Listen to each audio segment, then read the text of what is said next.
I really concerned and that if the convoy, advanced convoy of Mr. President has been attacked, it's going to be a serious concern because this really indicated that the security architecture of this country has collapsed. So the primary responsibility of every government is the security of the citizens is very, very important. So they should now really work towards it and make the life benefit and meaningful to the people. That's all. Some other story, I was going to bring you up on this. COVID-19 cases jumped by 67% in 2 weeks. Government is saying, virologists are saying, coronavirus not on holiday, it's still around. Yes, I really so much believe in it. That despite they have relaxed it, but it's now really telling the people that we should sanitize ourselves and that let us not just relax that the coronavirus is over. The coronavirus is still much more around. In as much as you are sitting with people in crowd, so people should now know how to, once you are coming to the public, you have to have your nose mask and your sanitizer yourself. So that's just it. People should be at alert. That's all. So that's his own perspective, about the topics, the topical issues on the national newspaper. I'm going to try and bring up somebody else who, of course, will give us his own opinion about the story. He also wants to talk about this burning issue, this topical issue about terrorists attacking President Buhari's advanced team and in Kastina. It's good to have you join us, sir. Sir. Earlier, he was trying to tell me about giving me his opinion, talking to me about how concerned he was about terrorists or bandits attacking President Buhari's advanced security convoy. But what most of the people at the table want to talk about this morning is the football transfer scheme.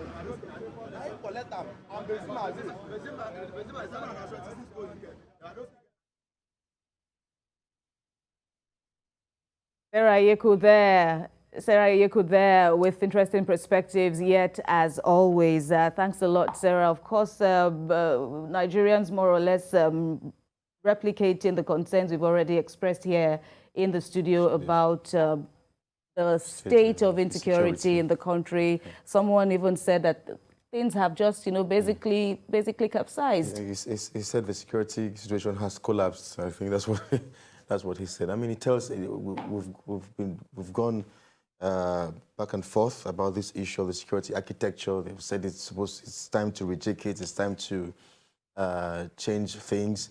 I think it was also on the show, I think some days ago, that we mentioned the fact that there were calls for the service chiefs 1 year and 6 months ago.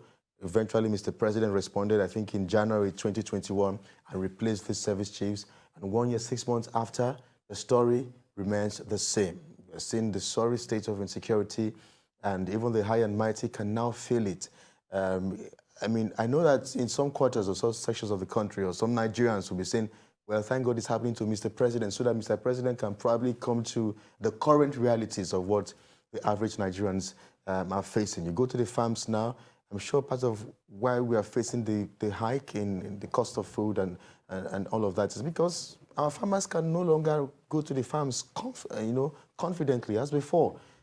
I mean, I come from Cross River State. I grew up seeing farmers stay in their farms, sleeping in their farms. We had very massive plantations, and we grew up hearing stories of them staying over in the farms 1 week, 2 weeks, 1 month. You never stayed in the farm. You're from Cross River. You're not a river. You're not a Cross River as man. Compared to you were there and hearing the stories. No, I used to spend my You would even relate. You would even relate. I didn't spend the nights in the farm, but I went to farm. I mean, I grew up. Seeing farmers. I used to follow, yes. on my holidays, I used to follow my grandmother to the farm, and I'd also be scared of snakes, but it was a good experience. It was a good experience walking miles and miles with the old woman, old then in my eyes, but walking miles and miles and then going to the farm. Nobody was afraid of any herdsman coming to your farm. Nobody was afraid of anybody. The only thing I was afraid of was snakes. But once you got into the farm, you knew that my grandfather already walled the farm. big as it is, Against, was walled. So if a snake was reptiles. going to come, there was going to be a trap. Absolutely, absolutely. So I was always okay with that, and so on. So in the case of Buhari's attack, the attack on Buhari's convoy, is like what the Caribbean writer George Lamin once wrote. He said, "Something startles where I thought I was safest. You are no longer safe in the most sacred of places, like murder in the cathedral." T.S. Eliot. You cannot say that there is a holy of holies anymore. Anywhere can be violated. It is a situation in which who will now guard the guardian.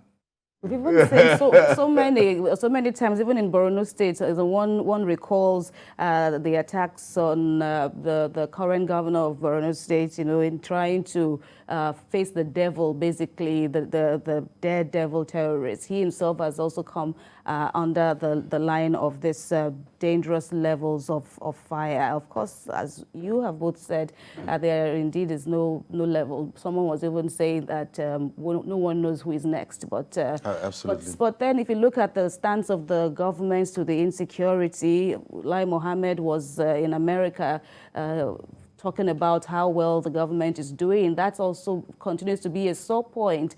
The government's stance, the government's record of what it calls its own successes in pushing back the terrorists as against the realities on the ground, even in the presidency. I mean, they are living with these worries as well. No one is exempt. Sometimes we cannot blame Lai Mohammed or the spokespersons of Mr. President. For the tough job that they hold. They are there to, do their jobs, and they have to, of course, always speak positively for their principal.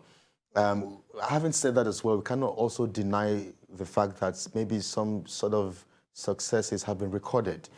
Because when we also compare this to the administration, the Jonathan administration as well, we also had series of attacks. Some may arguably not agree with me, but there were also attacks, large attacks as well, massive attacks or explosions, as we saw in that time. There were kidnappings as well during the Jonathan administration and all of that. So it might be difficult for the spokesperson or the Minister of Information and Culture to probably agree. He has been criticized heavily for saying that the terrorists or insurgents have been defeated technically, and how many years just after we are now beginning to see these attacks. Maybe it's because the administration is winding down. Maybe they have to come back, go back to the drawing board and see how they can fix things. It's always good to start well, but I think it's the Bible that says better is the end of a thing than the beginning thereof.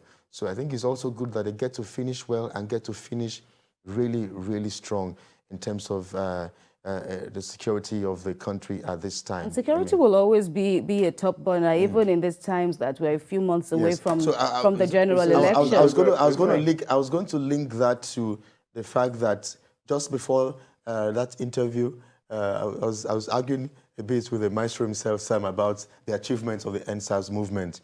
And even though it started as a result of police brutality, of course, these young Nigerians were also very concerned about virtually every aspect of the country. When you look at the various sectors in this country today, from health to agriculture to the economy or finance to oil and gas, it became a seven-point agenda. No sector looks like, we are doing so well in this sector or in this area.